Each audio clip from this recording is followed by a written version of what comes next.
signe de sa mort le rompit de sa main.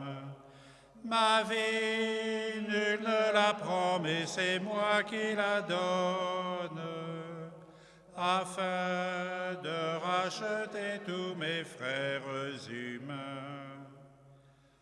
Après qu'il eut soupé pour la dernière fois, s'offrit comme victime au pressoir de la croix. Mon sang versé pour vous est le sang de l'Alliance. Amis, faites ceci en mémoire de moi. Au nom du Père et du Fils et du Saint-Esprit, la paix soit avec vous.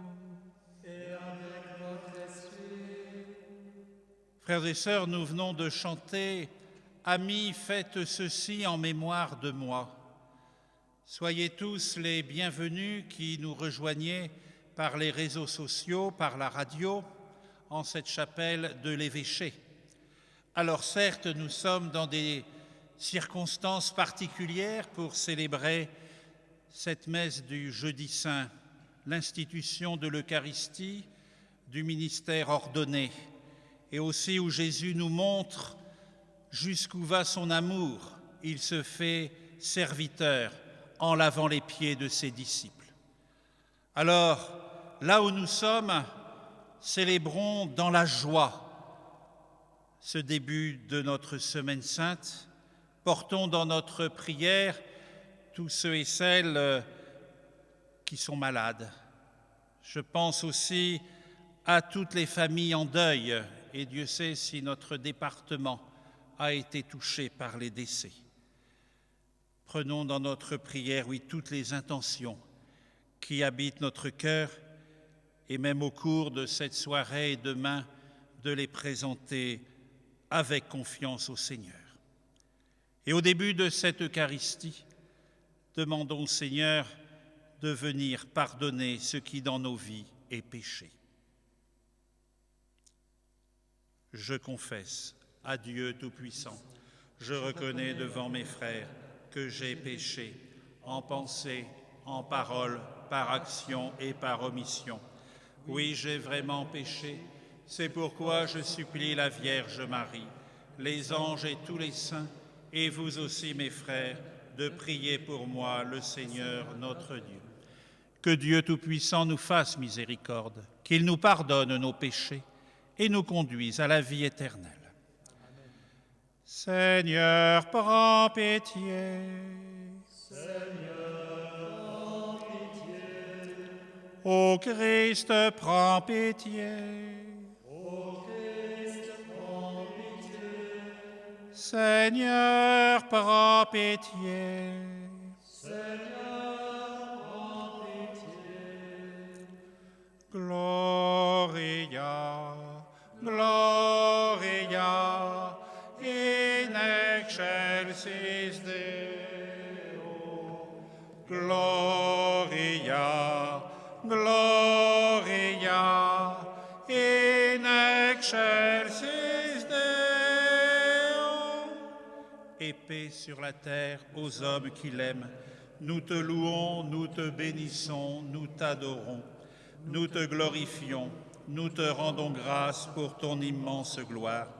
Seigneur Dieu, Roi du ciel, Dieu le Père Tout-Puissant, Seigneur Fils unique Jésus-Christ, Seigneur Dieu, agneau de Dieu, le Fils du Père, toi qui enlèves le péché du monde, prends pitié de nous.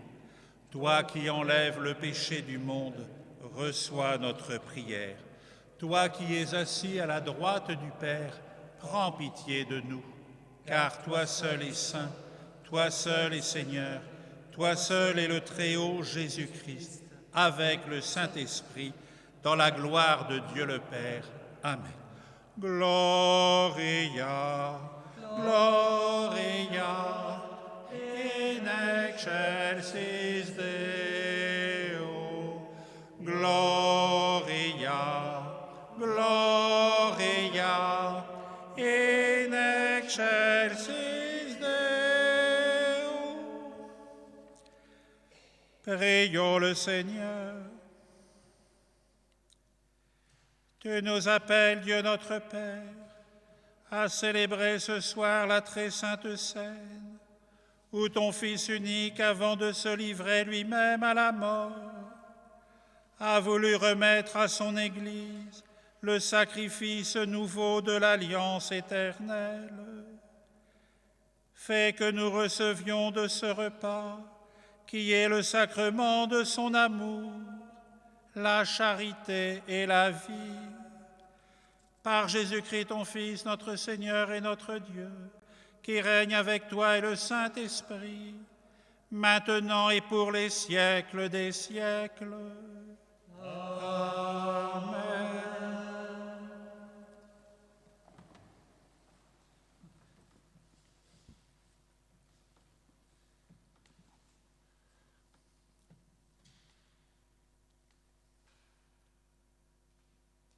Lecture du livre de l'Exode. En ces jours-là, dans le pays d'Égypte, le Seigneur dit à Moïse et à son frère Aaron : « Ce mois-ci sera pour vous le premier des mois. Il marquera pour vous le commencement de l'année. Ainsi, parlez à toute la communauté d'Israël. Le 10 de ce mois, que l'on prenne un agneau par famille, un agneau par maison. Si la maisonnée est trop peu nombreuse pour un agneau, on le prendra avec son voisin le plus proche, selon le nombre de personnes. Vous choisirez l'agneau d'après ce que chacun peut manger. Ce sera une bête sans défaut, un mâle de l'année. Vous prendrez un agneau ou un chevreau. Vous le garderez jusqu'au 14e jour du mois. Dans toute l'assemblée de la communauté d'Israël, on l'immolera au coucher du soleil. On prendra du sang que l'on mettra sur les 2 montants et le linteau des maisons où on le mangera. On mangera sa chair cette nuit-là, on la mangera rôtie au feu, avec des pains sans levain et des herbes amères. Vous mangerez ainsi la ceinture aux reins, les sandales aux pieds, le bâton à la main. Vous mangerez en toute hâte, c'est la Pâque du Seigneur. Je traverserai le pays d'Égypte cette nuit-là. Je frapperai tout premier-né au pays d'Égypte, depuis les hommes jusqu'au bétail. Contre les dieux de l'Égypte, j'exercerai mes jugements. Je suis le Seigneur. Le sang sera pour vous un signe sur les maisons où vous serez. Je verrai le sang et je passerai. Vous ne serez pas atteints par le fléau dont je frapperai le pays d'Égypte. Ce jour-là sera pour vous un mémorial. Vous en ferez pour le Seigneur une fête de pèlerinage. C'est un décret perpétuel, d'âge en âge, vous la fêterez. Parole du Seigneur. Nous rendons grâce à Dieu. Tu es le Dieu fidèle, éternellement.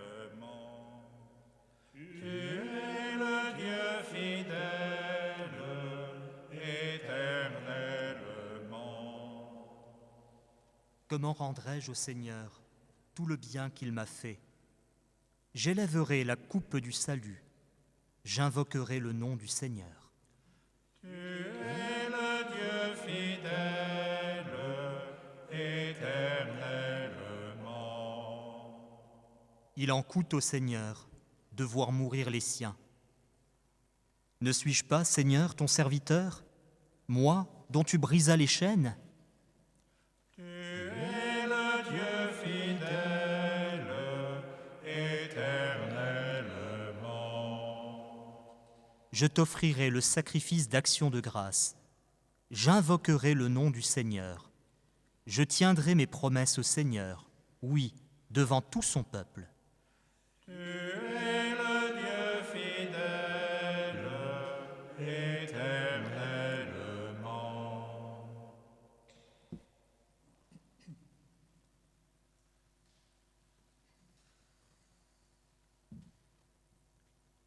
Lecture de la première lettre de saint Paul apôtre aux Corinthiens. Frères, moi, Paul, j'ai moi-même reçu ce qui vient du Seigneur, et je vous l'ai transmis. La nuit où il était livré, le Seigneur Jésus prit du pain, puis, ayant rendu grâce, il le rompit et dit : « Ceci est mon corps, qui est pour vous. Faites cela en mémoire de moi. » Après le repas, il fit de même avec la coupe, en disant : « Cette coupe est la nouvelle alliance en mon sang. Chaque fois que vous en boirez, faites cela en mémoire de moi. Ainsi donc, chaque fois que vous mangez ce pain et que vous buvez cette coupe, vous proclamez la mort du Seigneur jusqu'à ce qu'il vienne. » Parole du Seigneur. Nous rendons grâce à Dieu. Gloire et louange à toi, Seigneur Jésus.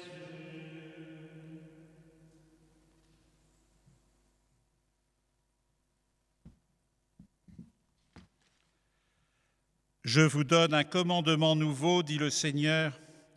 Aimez-vous les uns les autres comme je vous ai aimés. Gloire et louange à toi, Seigneur Jésus. Le Seigneur soit avec vous.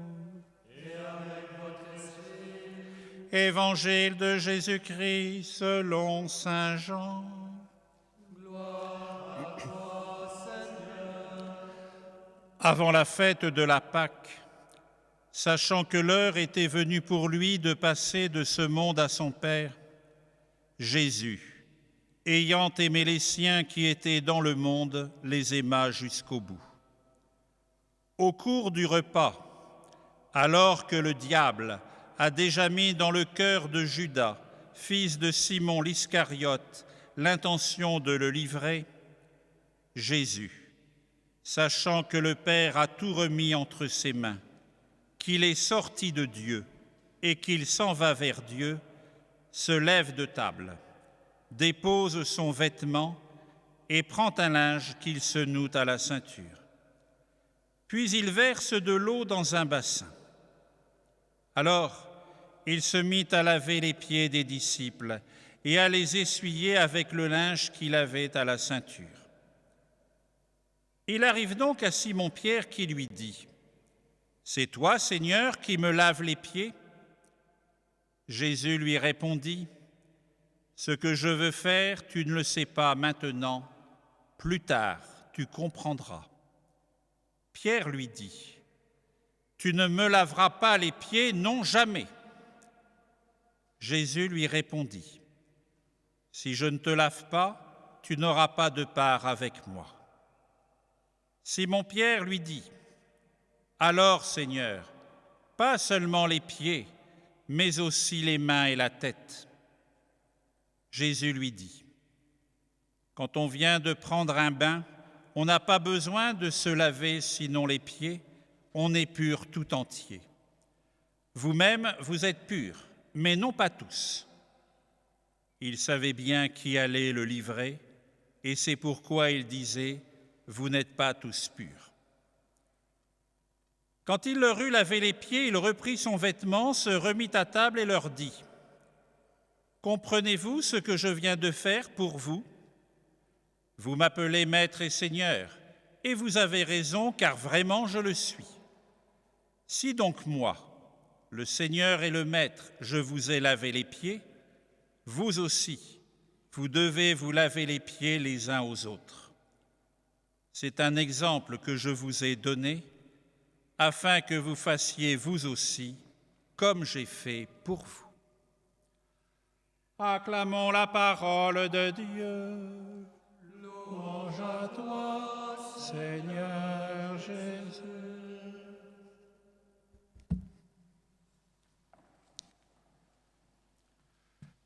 Faites ceci en mémoire de moi. En ce temps de pandémie durant lequel une bonne partie de l'humanité est confinée, il nous est donné de vivre le mémorial de l'institution de l'Eucharistie et du ministère sacerdotal d'une façon toute spéciale. Nous sommes privés, fidèles et prêtres de vivre l'Eucharistie en étant rassemblés. Les prêtres, comme nous ici, dans les églises fermées ou dans leurs presbytères, et vous, mes amis, dans vos habitations, seuls ou en famille. Pourtant, par-delà le manque occasionné, cette situation nous permet d'approfondir notre perception, notre foi en l'Eucharistie et dans le ministère ordonné.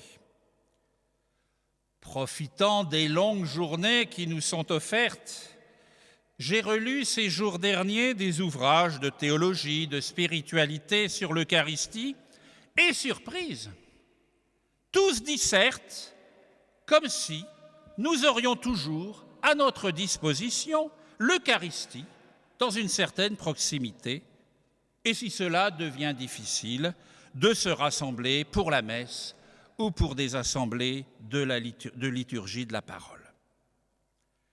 En ces semaines, nous ne pouvons plus nous assembler. Alors, nous découvrons ou nous redécouvrons ce qu'est la communion des saints. Une chose est de la proclamer dans le credo chaque dimanche, autre chose est de la vivre. Même seuls, nous sommes unis les uns aux autres. Nous sommes unis à l'Église du Christ, l'Église à la fois sur cette terre, mais aussi l'Église de ceux et celles de nos frères et sœurs qui nous précèdent dans la maison du Père, vivre la communion des saints et communion au corps du Christ qu'est l'Église. Espérons que l'absence que nous ressentons, car privés d'être rassemblés par le Christ, creuse en nous ce désir de nous retrouver un jour ensemble pour prier, pour accueillir la parole de Dieu, pour communier au corps du Christ, pain de la vie. Espérons que l'absence de la communion sacramentelle creuse en chacun de nous cette faim eucharistique. Être nourri du corps du Christ, mort et ressuscité, afin de vivre à la suite de Jésus l'amour pour Dieu son Père et pour nos frères et sœurs. Vivons, mes amis, cette absence en communion avec les chrétiens qui, sur notre terre, en ce moment et pour des années, sont privés des sacrements ou sont persécutés pour leur foi.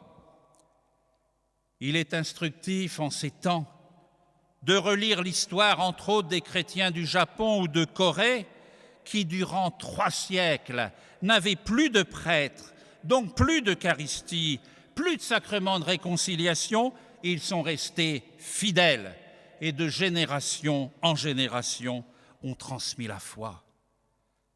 Rappelons-nous que si le Christ est réellement présent dans le sacrement de l'Eucharistie, sa présence ne se limite pas uniquement à l'Eucharistie. Le Concile Vatican II nous rappelle les différents modes de présence du Christ en ce monde. Il est présent dans sa parole, il est présent dans son corps qu'est l'Église, dans les communautés locales, quand 2 ou 3 sont réunis en son nom. Il est présent, le Christ, dans les ministres ordonnés. Il est présent, le Christ, dans les pauvres et les personnes souffrantes. D'ailleurs, le Jeudi Saint, nous faisons mémoire et de l'institution de l'Eucharistie et du lavement des pieds, le service du prochain. Comment ne pas évoquer en ces jours l'attention, la délicatesse, le don de soi des soignants qui prennent soin des personnes et là aussi en touchant des corps, comme Jésus a touché les pieds de ses disciples. Frères et sœurs, nos églises peuvent, par décision des autorités publiques, rester ouvertes pour la prière personnelle. Il y a ici ou là des excès de zèle qui veulent qu'on ferme les églises. Nos églises peuvent et doivent rester ouvertes. Et si nous ne pouvons pas nous y rendre, nous pouvons le faire en esprit. Il est bon de rappeler que la prière, devant le Saint-Sacrement, ou à l'Église, ou en nous transportant par l'Esprit en Église, que cette prière est présence au Christ présent dans le sacrement de l'Eucharistie. Que cette prière est un acte de foi, de confiance. Que cette prière est une adoration, un acte d'espérance. Que cette prière est offrande avec le Christ qui s'offre lui-même au Père, comme nous le célébrerons demain, le vendredi saint. Prière de l'adoration eucharistique, c'est aussi la contemplation des richesses de la célébration de l'Eucharistie. C'est une communion spirituelle. Cette prière est une prière qui constitue l'Église, une Église missionnaire, une Église au service des hommes et pour le renouvellement du monde. Finalement, toute prière, ou dans une église ou chez soi, est un acte d'amour. Mes amis, en ces jours saints du Triduum pascal, vous êtes invités à cette communion spirituelle. Et avec vous, je reprends cette prière qu'avait rédigée Monseigneur Bouchex, ancien archevêque d'Avignon. Merci, Seigneur Jésus, de me permettre de communion à toi par la pensée de ta présence dans l'Eucharistie. Que j'ai autant de joie à le faire que ces chrétiens qui, privés de la présence de prêtres, se nourrissent pourtant de ton Eucharistie, par le désir de te recevoir et la joie de te rejoindre par la foi. Amen.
Tu es béni, Dieu de l'univers, toi qui nous donnes ce pain, fruit de la terre et du travail des hommes.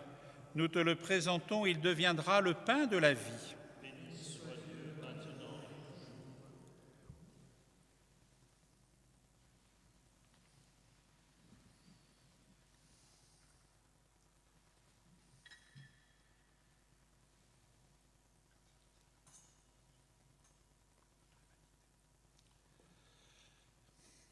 Tu es béni, Dieu de l'univers, toi qui nous donnes ce vin, fruit de la vigne et du travail des hommes. Nous te le présentons, il deviendra le vin du royaume éternel. Béni soit Dieu maintenant et toujours.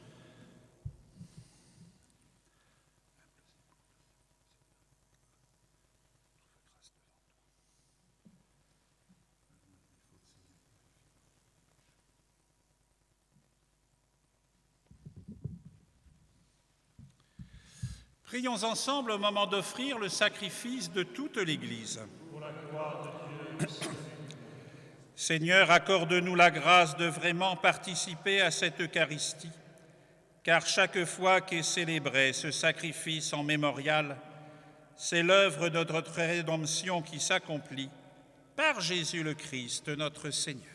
Amen. Le Seigneur soit avec vous. Et avec votre esprit, Élevons notre cœur. Nous le tournons vers le Seigneur. Rendons grâce au Seigneur notre Dieu. cela est juste et bon. Vraiment, il est juste et bon de te rendre gloire, de t'offrir notre action de grâce toujours et en tout lieu. À toi, Père très saint, Dieu éternel et tout-puissant, par le Christ notre Seigneur. C'est lui, le prêtre éternel et véritable, qui apprit à ses disciples comment perpétuer son sacrifice. Il s'est offert à toi en victime pour notre salut. Il nous a prescrit d'accomplir après lui cette offrande pour célébrer son mémorial. Quand nous mangeons sa chair immolée pour nous, nous sommes fortifiés. Quand nous buvons le sang qu'il a versé pour nous, nous sommes purifiés. C'est pourquoi avec les anges et les archanges, avec les puissances d'en haut et tous les esprits bienheureux, nous chantons l'hymne de ta gloire et sans fin nous proclamons.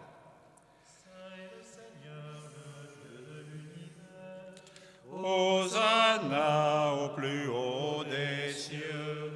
Le ciel et la terre sont remplis de ta gloire. Hosanna au plus haut des cieux. Hosanna au plus haut des cieux. Qu'il soit béni au nom du Seigneur, celui qui est, qui était et qui vient. Hosanna au plus haut des cieux. Hosanna au plus haut des cieux. Père infiniment bon, toi vers qui montent nos louanges, nous te supplions par Jésus-Christ, ton Fils, notre Seigneur, d'accepter et de bénir ces offrandes saintes. Nous te les présentons avant tout pour ta sainte Église catholique. Accorde-lui la paix et protège-la. Daigne la rassembler dans l'unité et la gouverner par toute la terre. Nous les présentons en même temps pour ton serviteur, le pape François, moi-même ton serviteur, mon auxiliaire Jean-Pierre et tous ceux qui veillent fidèlement sur la foi catholique reçue des apôtres. Souviens-toi, Seigneur, de tes serviteurs et de tous ceux qui sont ici réunis, dont tu connais la foi et l'attachement. Nous t'offrons pour eux, ou ils t'offrent pour eux-mêmes et tous les leurs, ce sacrifice de louange, pour leur propre rédemption, pour le salut qu'ils espèrent. Et ils te rendent cet hommage, à toi, Dieu éternel, vivant et vrai. Dans la communion de toute l'Église, nous célébrons le jour très saint où notre Seigneur Jésus-Christ fut livré pour nous. Et nous voulons nommer en premier lieu la bienheureuse Marie, toujours vierge, mère de notre Dieu et Seigneur Jésus-Christ, Saint Joseph son époux, les saints apôtres et martyrs, Pierre et Paul, André, Jacques et Jean, Thomas, Jacques et Philippe, Barthélemy et Matthieu, Simon et Jude, Lin, Clé, Clément, Sixte, Corneille et Cyprien, Laurent, Chrysogone, Jean et Paul, Côme et Damien, et tous les saints. Accorde-nous par leurs prières et leurs mérites d'être toujours et partout forts de ton secours et de ta protection. Voici l'offrande que nous présentons devant toi, nous tes serviteurs et ta famille entière, le jour même où notre Seigneur Jésus-Christ a livré à ses disciples, pour qu'ils les célèbrent, les mystères de son corps et de son sang. Nous t'en prions, Seigneur, accepte cette offrande. Assure toi-même la paix de notre vie. Arrache-nous à la damnation et reçois-nous parmi tes élus. Sanctifie pleinement cette offrande par la puissance de ta bénédiction. Rends-la parfaite et digne de toi, qu'elle devienne pour nous le corps et le sang de ton Fils bien-aimé, Jésus-Christ notre Seigneur. La veille du jour où il devait souffrir pour notre salut et celui de tous les hommes, c'est-à-dire aujourd'hui, il prit le pain dans ses mains très saintes, et les yeux levés au ciel vers toi, Dieu son Père Tout-Puissant. En te rendant grâce, il le bénit, le rompit et le donna à ses disciples en disant : « Prenez et mangez-en tous, ceci est mon corps livré pour vous. »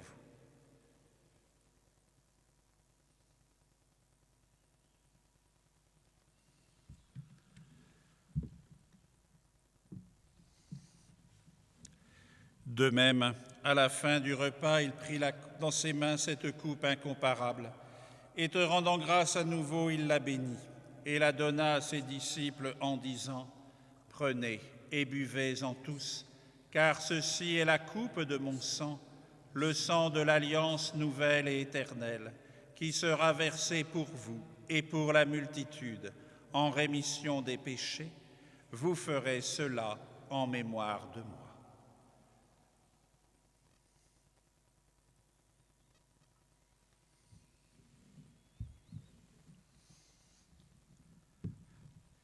Il est grand le mystère de la foi.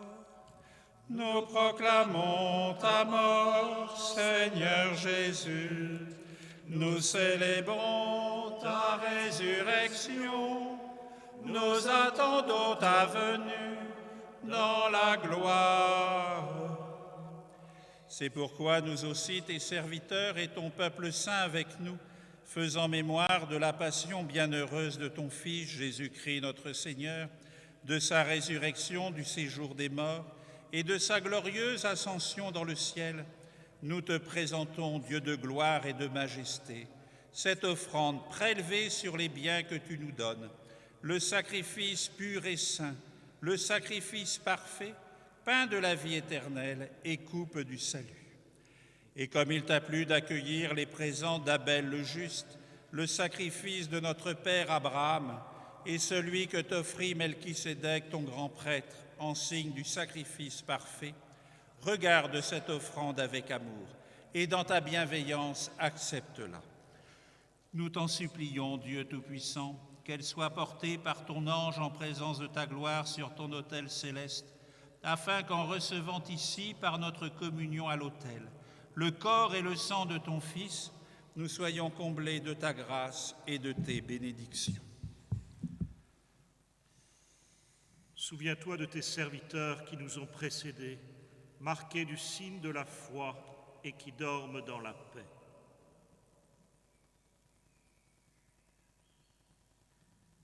Pour eux et pour tous ceux qui reposent dans le Christ, nous implorons ta bonté, qu'ils entrent dans la joie, la paix et la lumière.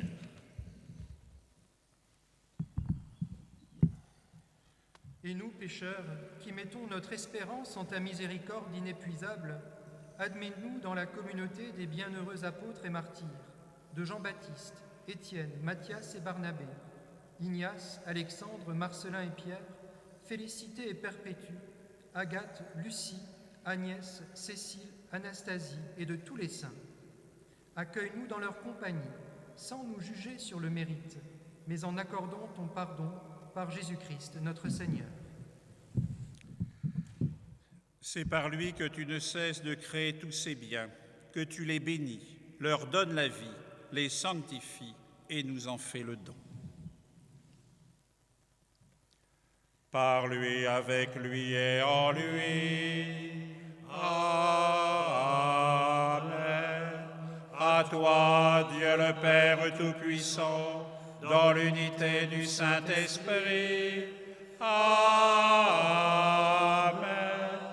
Tout honneur et toute gloire pour les siècles des siècles. Amen.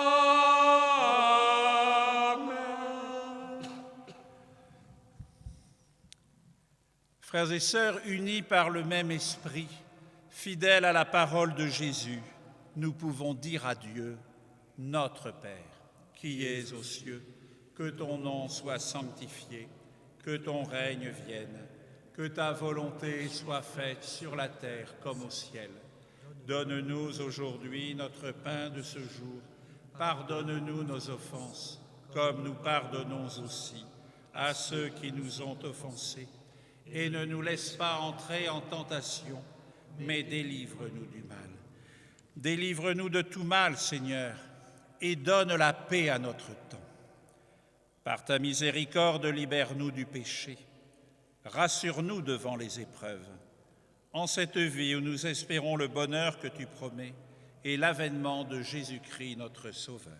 Car c'est à toi qu'appartiennent le règne, La puissance et la gloire pour les siècles des siècles. Seigneur Jésus-Christ, tu as dit à tes apôtres, « Je vous laisse la paix, je vous donne ma paix. » Ne regarde pas nos péchés, mais la foi de ton Église. Pour que ta volonté s'accomplisse, donne-lui toujours cette paix et conduis-la vers l'unité parfaite, toi qui règnes pour les siècles des siècles. Amen. Que la paix du Seigneur soit toujours avec vous. Et avec votre esprit. Qui enlève le péché du monde, prends pitié de nous, prends pitié de nous. Agneau de Dieu, qui enlève le péché du monde, prends pitié de nous, prends pitié de nous. Agneau de Dieu, qui enlève le péché du monde, donne-nous la paix, donne-nous la paix.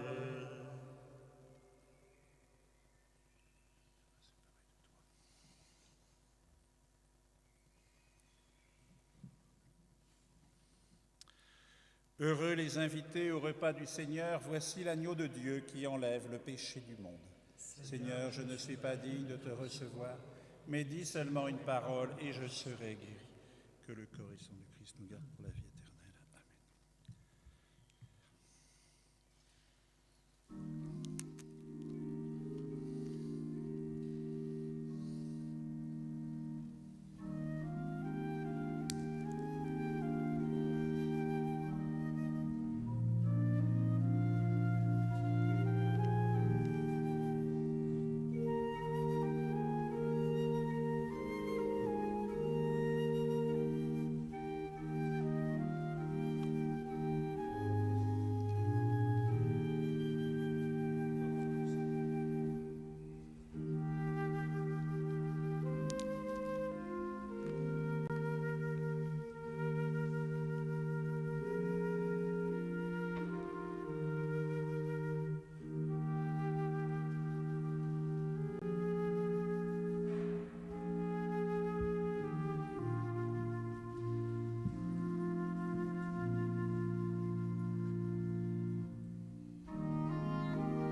Jésus, la nuit qu'il fut livré, montra le vin et dit, prenez, buvez, voici mon sang, livré pour l'univers. C'est toi, Seigneur, le pain rompu, livré pour notre vie. C'est toi, Seigneur, notre unité, Jésus ressuscité.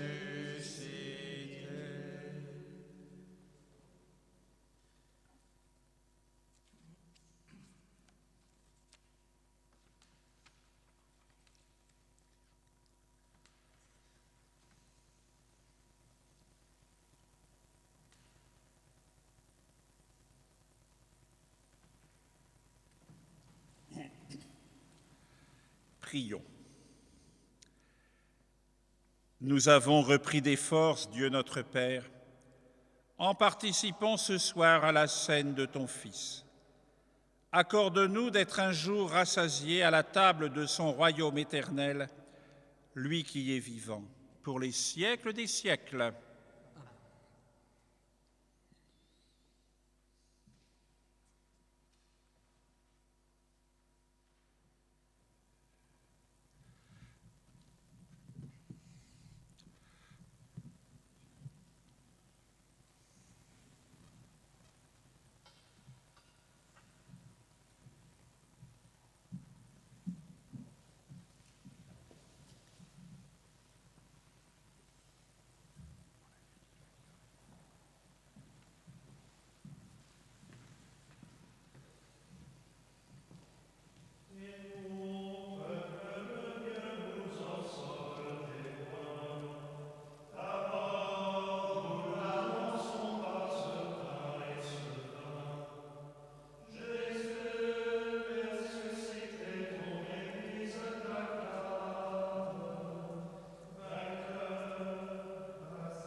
Et c'est maintenant le moment du silence, le moment de l'adoration.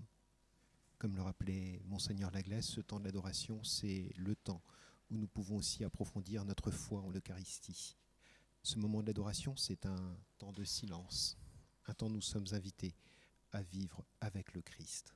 Entrons dans ce silence, dans cette prière, dans cette adoration du Christ présent dans le corps et dans le sang.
Chers auditeurs de RCF Jéricho-Moselle, chers amis internautes du site Metz, du site diocésain de Metz, sur la page Facebook qui nous suivait, nous sommes avec Monseigneur Laglaise à l'issue de cette célébration dans la chapelle Sainte-Locinde. Monseigneur, merci de nous accueillir chez vous à l'évêché. C'est un plaisir, une grande joie.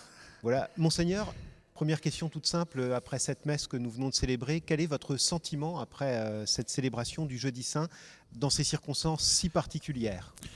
Alors, c'est un sentiment de forte communion avec les personnes qui, de chez elles, ont été en lien avec nous, en communion avec nous par les différents médias que vous avez mis en œuvre pour que cette célébration soit vécue par le plus grand nombre. Donc, un fort sentiment de communion et de paix. Alors, effectivement, d'habitude, nous sommes plutôt habitués, pour cette messe de la commémoration de la scène du Seigneur, à avoir du monde. De nombreuses personnes, ne serait-ce que pour le lavement des pieds. Ne serait-ce que le lavement des pieds. Là, donc, les notes qui émanaient de Rome demandaient qu'on s'abstienne de ce lavement des pieds. C'est pour ça que j'ai tenu à faire quand même le lien dans l'homélie avec les soignants qui touchent les corps des malades pour les soulager, pour les soigner. Voilà, donc, communion et paix. Monseigneur, le Jeudi Saint, vous l'avez dit dans votre homélie, vous êtes revenu sur ce que vous avez voulu nous partager. Il y a aussi la messe chrismale, il y a aussi ce temps où vous bénissez normalement les huiles saintes pour les catéchumènes, où vous êtes au service de tous ceux qui sont présents pour faire cette communion avec les prêtres, avec toutes les personnes qui sont dans la cathédrale et qui rassemblent ce peuple complet, le peuple de Dieu. Aujourd'hui, cette célébration n'a pas eu lieu. Vous avez choisi de la reporter. Pourquoi ce choix ? Alors, ce choix a été délicat à prendre. Donc, nous percevions au moment où il fallait prendre les décisions que le confinement durerait encore un certain temps. Et je pense qu'on n'en est pas sorti. Donc, il y avait plusieurs alternatives. Ou je célébrais comme prévu hier, donc mercredi saint, dans cette chapelle, et j'avais imaginé célébrer uniquement avec le chapitre cathédral et le collège des consultaires. Et en parlant entre autres avec l'évêque auxiliaire, les vicaires généraux, on se dit, quand même, une messe un peu chrismale en catémini, même retransmise par les réseaux sociaux ou autres, voilà, on a peut-être envie de vivre autre chose. Donc il y avait l'alternative de la déplacer, et au même moment où nous nous posions la question, Rome a envoyé via le cardinal Sarah en disant que les évêques décident, mais ils ont possibilité, le pape autorise à déplacer la messe chrismale à un autre moment de l'année. Et donc vous avez choisi le 22 mai pour l'instant. Alors j'ai choisi le 22 mai, donc le vendredi, le lendemain de la fête de l'Ascension, mais pourrons-nous le faire ? J'ai écrit hier aux prêtres en disant, au moment où je vous écris, on devrait être à la cathédrale pour la messe chrismale. Je leur demande de dire, j'avais eu le préfet au téléphone hier matin, il semble qu'il est prudent de tout arrêter avant le 15 mai. Qu'en sera-t-il après ? Il faut attendre la déclaration du chef de l'État, je pense, lundi soir, mais est-ce qu'il va nous dévoiler l'ensemble du plan ? Je n'en sais rien. Donc pour le moment, nous maintenons la messe chrismale le lendemain de la fête de l'Ascension. De même que pour le moment, je n'ai pas remis en cause la célébration pour les défunts décédés durant cette période à la basilique de Saint-Avold le dernier samedi du mois de mai. Nous verrons. Lors de la messe chrismale, il y a notamment la rénovation des vœux des prêtres, ces promesses qu'ils ont faites. Comment est-ce qu'aujourd'hui les prêtres, en ce Jeudi Saint, on dit souvent que c'est le jour de la fête des prêtres parce que c'est l'institution de l'Eucharistie et la messe chrismale normalement qui se célèbre le jeudi matin, comment est-ce que les prêtres peuvent redire le oui aujourd'hui de leur engagement ? J'imagine que chacun de nous, prêtres, ou au cours de l'Eucharistie que nous célébrerons, qui commémore la scène du Seigneur, ou ce matin en priant l'office, ou ce soir, le feront dans notre cœur, je dirais, devant le Seigneur. Il manque cet aspect public. Mais il manque cet aspect public que nous ferons à la messe chrismale, si nous pouvons la célébrer au mois de mai. Lors de la messe chrismale, il y a aussi la bénédiction des huiles, et notamment du Saint-Crème qui sert pour le baptême des catéchumènes la nuit de Pâques. Pas de baptême de catéchumènes cette année ? Alors effectivement, donc dès le début du confinement, j'ai écrit à chacun de nos catéchumènes, ils sont 56 dans notre diocèse, pour les encourager en disant voilà, préparez-vous quand même. Hein. Et dans un deuxième courrier que je vous adressais aux prêtres, là, au début du mois, je vous demandais, je vous faisais confiance de choisir le moment le plus favorable pour la célébration des sacrements de l'initiation pour nos catéchumènes. Certains diocèses ont pris l'option de la veillée de la Pentecôte, en disant, voilà, moi je vous laisse totale initiative parce qu'il y a les confirmations, il y a des questions de première communion, enfin, tout est chamboulé. Hein. Je ne parle pas des mariages pour tous ces jeunes fiancés qui espéraient se marier au mois de mai, au mois de juin, et qui sont dans l'expectative. Hein. Ou des ordinations d'ailleurs. Alors, il y a les ordinations. Théoriquement, il y aura des ordinations donc le dernier dimanche du mois de juin. J'espère que nous pourrons les célébrer. Ce matin, avec Monseigneur Villemont, on en parlait tous les deux. Je dis, écoute, sinon on verra en septembre. Mais vraiment, nous sommes... tous nos pays on vit un peu au jour le jour. Je reviens sur la messe du Jeudi Saint et sur la célébration que nous venons de vivre avec vous, Monseigneur. Vous avez notamment nommé le Christ qui est présent à travers les pauvres. Aujourd'hui, bien souvent, la charité est vécue dans l'Église à travers de grandes institutions, le Secours catholique, Saint-Vincent de Paul et de nombreux autres. Comment, dans ce temps de confinement, est-ce que les chrétiens et l'Église peuvent se réapproprier ce ministère de la charité ? Alors, il commence pour beaucoup de personnes par l'attention déjà à ses voisins, déjà à sa propre famille, si on est confiné en famille. Nous voyons cet élan d'attention aux personnes âgées, faire leurs courses, donner un coup de fil, jouer dans nos familles, auprès de nos amis, voilà, envoyer un mail, un coup de fil, un courrier. Je pense qu'on retrouve aussi chez certains l'importance du courrier, d'une carte, enfin de prendre le temps de prendre son stylo ou une plume pour écrire. Donc voilà. Quelques initiatives qui existent. Il y a des initiatives. Pour écrire à des personnes en maison de retraite, en EHPAD voilà. ou autre. Je pense que vous-même, dans votre paroisse, vous avez le souci d'être en lien avec des personnes.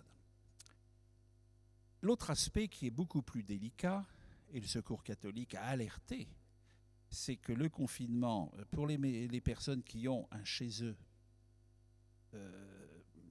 même si des conditions sont difficiles, mais pour les gens qui sont à la rue ou qui n'ont rien, c'est une véritable difficulté. Alors là, il y a aussi une vraie mobilisation du Secours catholique, mais comme d'autres institutions de l'Église. Et il y a eu un appel aussi à des personnes bénévoles pour avoir cette proximité.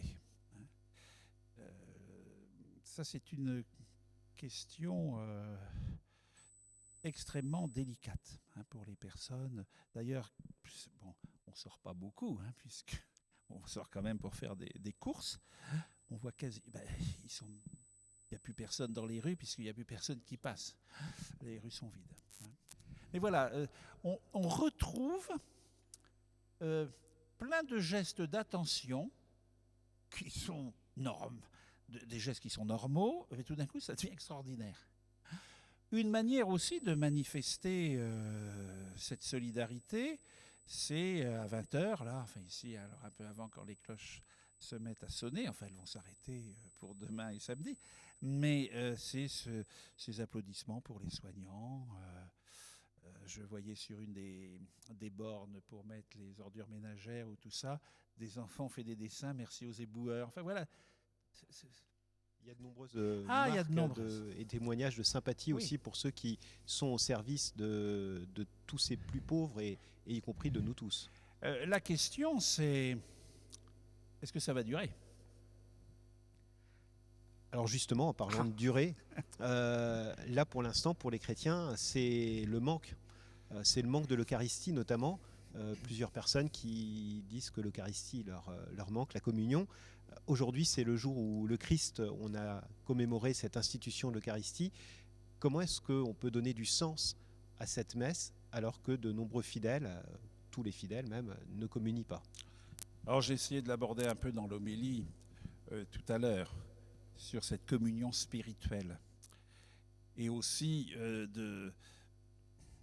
je rappelais effectivement, je lisais ces derniers jours des ouvrages de théologie sur l'Eucharistie ou tout ça, mais je me suis dit, mais on a écrit des choses comme si on aurait toujours l'Eucharistie à disposition quand on le voudrait dans un périmètre raisonnable. Et là, tout d'un coup, j'ai envie de dire, la moitié de l'humanité, quasiment, est privée pour les chrétiens de l'Eucharistie. De même, nos frères juifs, puisqu'ils ils célèbrent la Pâque, sont privés des offices communautaires à la synagogue. Alors, il nous faut redécouvrir cette grande tradition pour nous, les chrétiens, de ce que l'on appelle la communion spirituelle. C'est-à-dire qu'il n'y a pas automatiquement nécessité, alors comprenez-moi bien, parce qu'on va dire l'évêque croit plus à l'Eucharistie, il n'y a pas nécessité de communier physiquement au pain eucharistique. Il y a une manière de s'unir au Christ, j'ai rappelé les modes de présence du Christ, et de s'unir aux messes qui sont célébrées. Et saint François de Sales a une très belle lettre à la présidente du Parlement de Bourgogne, son mari reçoit beaucoup, il faut qu'elle s'occupe de la maison, et elle lui écrit en disant « J'aimerais tant aller à la messe ». Mais il lui dit « Madame, votre devoir d'État, c'est de bien recevoir les hôtes de votre mari. Donc unissez-vous, quand vous êtes à la cuisine ou au service, unissez-vous à une messe qui est célébrée quelque part dans le monde. » Alors si on fait un petit peu d'histoire, Monseigneur, la communion fréquente tous les dimanches, c'est relativement récent, ça fait un siècle dans l'Église, à peine plus d'un siècle. Oui. Néanmoins, il y a l'expression « faire ses Pâques ». Cette année, ça tombe à l'eau. Alors voilà, il y avait donc l'expression « faire ses Pâques », nous en parlions à déjeuner à midi, le concile de Trente, lié à la contre-réforme, avait demandé que l'on communie une fois l'an, qu'on se confesse une fois l'an et que l'on communie une fois l'an pour Pâques. Dans les régions d'où je viens, pour beaucoup d'hommes, même après le concile et tout, on continue à communier que le jour de Pâques. La communion fréquente, effectivement, comme vous l'avez souligné, c'est un siècle, et la communion des enfants, c'est Saint Pie X. C'est le début du XXe siècle. Je soulignais aussi dans mon homélie tout à l'heure que c'est une excellente période pour refaire de l'histoire. Ces chrétiens du Japon, ou de Corée, mais j'étais marqué par le Japon puisque j'y étais il y a quelques mois, pendant 300 ans, ont maintenu leur foi catholique sans prêtre, sans sacrement. Quand les missionnaires, les premiers MEP sont arrivés dans la deuxième moitié du XIXe siècle, ils ont découvert qu'il y avait des chrétiens qui étaient là. Donc voilà. Alors c'est aussi pour nous extraordinaire de redécouvrir pourquoi avons-nous faim de l'Eucharistie. Et voilà, on laisse la question aux auditeurs. Là, je la laisse aux auditeurs, oui. Et à nous. Je vous propose aussi de continuer ce parcours le jeudi saint, après le dîner, après la scène. Jésus est parti avec ses disciples jusqu'à Gethsémani, où il y a eu le silence de la prière, les disciples qui se sont endormis. Et est-ce que cette crise aujourd'hui n'est pas en train de nous réveiller peut-être, nous chrétiens, de réveiller l'Église, de réveiller le monde plus largement sur la manière dont nous avons de nous comporter et de vivre? Sans doute que la période que nous vivons a des aspects multiples. Vous soulignez effectivement, Jésus part avec ses disciples au Jardin des Oliviers, et comme je vous l'ai écrit dans ma lettre d'hier au prêtre, il a eu peur. Père, si c'est possible, que ce calice s'éloigne de moi. Et on voit cette prière, Jésus partage notre humanité, il a peur. Et aujourd'hui, il y a des gens qui ont peur. Je découvre aussi, chez un certain nombre de nos jeunes générations, qui ont toujours été dans le tourbillon et tout d'un coup qui se retrouvent, il y a une espèce d'affolement. Pour les personnes âgées, aujourd'hui en EHPAD, j'ai des témoignages de gens d'EHPAD, même dans ma famille, ils sont paniqués. Disant, mais si on en a un ou deux cas dans l'EHPAD, on va tous y passer. Enfin, puis ils voient les cercueils passer. Enfin bon. Donc il y a la peur de Jésus. Jésus a partagé notre peur et les disciples ont eu peur. Donc, nous partageons, l'Église, à être attentive à cette peur d'une partie de l'humanité. Et en même temps, il y a cette force de la prière de Jésus. Et il y a la fidélité de Jean, qui ira jusqu'au pied de la croix. Je ne parle pas de la fidélité de Marie, qui sera là jusqu'au bout. Et cette belle rencontre que le chemin de croix nous fera méditer demain, de cette 4e station où Marie et Jésus se rencontrent. Donc c'est la prière, c'est le soutien. Je pense que demain, en faisant le chemin de croix, il y a des figures qui vont nous parler. Marie, Véronique, qui essuie le visage tuméfié du Seigneur, Simon de Cyrène, réquisitionné, le centurion. Vraiment, cet homme était le Fils de Dieu. Donc voilà, l'Église est là à partager, ce que dit Gaudium et Spes, les joies, les souffrances, les espérances de l'humanité. Là aussi, il nous faudra, dans nos communautés de paroisse, dans le presbytérium et tout, prendre le temps de dire qu'est-ce que cette période nous a permis de vivre. Parce qu'on en laisse des choses. Et en même temps, il y a un dynamisme extraordinaire. Justement, il y a de belles initiatives qui naissent entre les retransmissions de messes sur Internet, entre des topos, des gens qui se mettent à faire de la théologie, à écouter des conférences et autres. Aujourd'hui, quel est votre regard sur ce qui se passe dans l'Église et la manière dont on vit ce moment un peu particulier ? A jailli de mon cœur une grande action de grâce. Et je m'émerveille de l'action de l'Esprit Saint qui travaille, je dirais alors, l'ensemble du peuple de Dieu, mais même au-delà. J'appelle des prêtres comme ça. Bon, on a le drame des familles en deuil. Certaines sont loin de l'Église. Mais tout d'un coup, il y a une sympathie qui se crée, il y a un tas d'initiatives. Alors, c'est le printemps, les tulipes commencent à éclore, on voit les primes verts, tout ça, les arbres mettent leurs feuilles. Eh bien, on vit, malgré cette épreuve, comme un printemps. Et un déploiement d'énergie absolument extraordinaire. Et à travers cette expérience singulière du confinement, de la peur, comme vous l'avez évoqué tout à l'heure, qu'est-ce que l'homme aujourd'hui, l'humanité, peut découvrir sur elle-même ? Oh là, quelle question ! Vous avez 4 heures. D'accord. Je prépare le grand oral. Elle est confrontée à la finitude. Le progrès technologique, la facilité, j'ai envie de dire, des transports, une certaine facilité économique, au moins dans nos pays de l'Ouest, faisait croire que nous étions invincibles et que ça allait continuer comme ça. Puis tout d'un coup, on se découvre qu'un virus collecté, sans doute par un animal, en Asie, vient mettre l'ensemble de la planète KO. En fait, nous étions un colosse, mais au pied d'argile. Et là, quelque chose s'effondre. Donc, c'est un nouveau rapport aussi à l'économie. Le ministre des Finances, hier, nous parlait d'une récession qu'on n'avait pas vue depuis 1945. Donc, je pense aussi à tous ces jeunes entrepreneurs ou autres, artisans qui montaient leur petite boîte et tout, qui se retrouvent là, ça va être une catastrophe. Donc, un nouveau rapport à l'économie.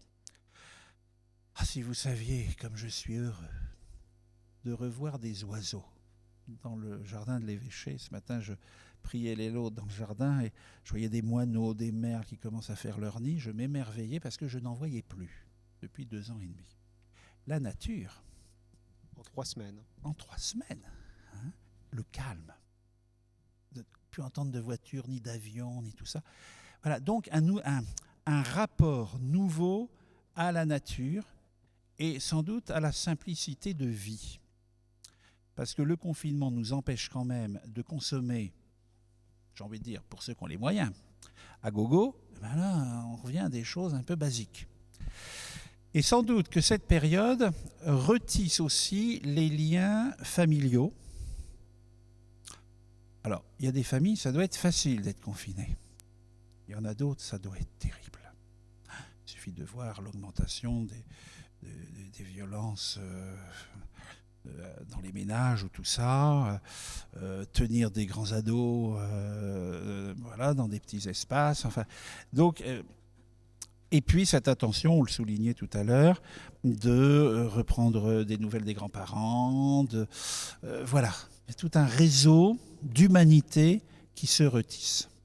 Est-ce que ce n'est pas le signe aussi d'une attente qui est peut-être plus grande que tout ce qu'on pourrait avoir comme plaisir personnel, comme petit plaisir auquel on s'est habitué, la course technologique, etc. On découvre quelque chose de nouveau là. Ah, on découvre quelque chose de plus nouveau, profond. de plus profond. Sans doute que je commence à être des générations un peu... Voilà, par certains aspects, j'en parlais avec quelqu'un, on retrouve ce qu'on a vécu, enfin j'ai envie de dire les plus de 60 ans ou autres, dans notre enfance ou autre, où les choses étaient simples. Avec une chaîne de télé, on avait encore les postes de TSF, pas non plus sur la bande, tout ça. Voilà, la joie simple, d'être et de pas courir à la dernière pointe de la technologie ou tout ça. Espérons quand même, et je crois que l'Église, alors je l'ai souligné dans plusieurs interviews déjà, espérons que l'Église, nous nous investissions pour être partie prenante d'une réflexion pour... je dirais, refonder notre société française, mais l'Europe aussi. Enfin, quand on voit qu'ils n'arrivent pas à se mettre d'accord, je me dis même les fondamentaux de l'Europe. Et puis au niveau international, l'ONU, enfin aujourd'hui, ils peuvent se réunir parce que les Chinois n'ont pas fait d'obstruction. Dans les relations internationales, il y a quelque chose aussi à repenser. Monseigneur, on a dressé un petit portrait du jeudi saint, du vendredi saint, de cette attente dans laquelle on est aujourd'hui le samedi saint avec le confinement. Et on le sait, parce qu'on est chrétien, parce qu'on a cette espérance, il y a aussi la fête de Pâques. Cette fête qui va venir et qui nous annonce la résurrection, qui nous annonce que la vie est plus forte que la mort. Est-ce que vous avez, pour nous, pour nos auditeurs, pour les internautes qui nous regardent, un message d'espérance ? Le message d'espérance, c'est Jésus...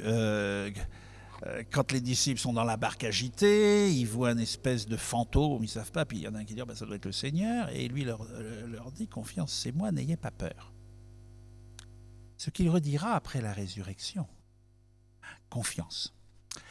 Et puis, ce qui ponctue les paroles du Seigneur après sa résurrection, c'est la paix soit avec vous.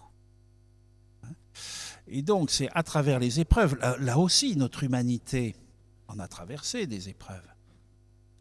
Il y a toujours eu cette espèce de fond d'espérance, et pour les croyants, pour les chrétiens, mais je dirais pour les croyants d'une manière plus générale, cette certitude que Dieu ne peut pas nous abandonner. Et la résurrection, c'est ça. Et c'est la finale de Saint Matthieu, puisqu'on lit Matthieu cette année. Et moi, je suis avec vous tous les jours jusqu'à la fin des temps. Eh bien, merci beaucoup, Monseigneur, pour ces paroles d'espérance, pour ce parcours que nous avons pu vivre ensemble. Merci de nous avoir accueillis à l'église, à la chapelle Saint-Glossinde pour cette célébration. On se donne rendez-vous et on donne rendez-vous aux internautes et aux auditeurs demain après-midi à 15h. Vendredi à 15h pour l'office de la Passion, l'office de la Croix. Et puis, bien chers internautes, n'hésitez pas à nous retrouver aussi sur les réseaux sociaux tout au long de ce temps de la Passion, tout au long de ce Triduum Pascal. Merci à Cédric Rouillon, à Christine Martin, à Nicolas Schneider, à Roman Feocchio qui ont permis la mise en onde et de cette messe et de cette émission.